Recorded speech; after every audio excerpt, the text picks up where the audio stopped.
Roman culture. The Romans were so barbaric that they didn't have a lot of culture. The most culturalized people had been the Greeks.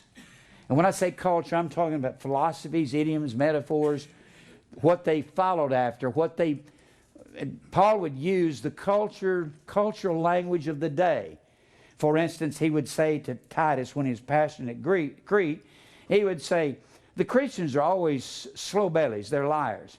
The belly, according to Epicurean philosophy, read about Epicurus, read the philosophy if you get something on that.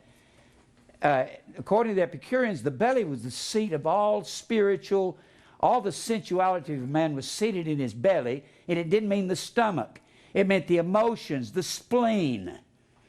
It meant what exuded all of your feelings, all your spiritual desires came from the belly. That's why Paul said to a Philippian Gentile church who knew all about the philosophies of the Stoics and the Epicureans, he said, men hate the cross of Christ, or the daily cross, because their God is their belly. That was Epicurean term.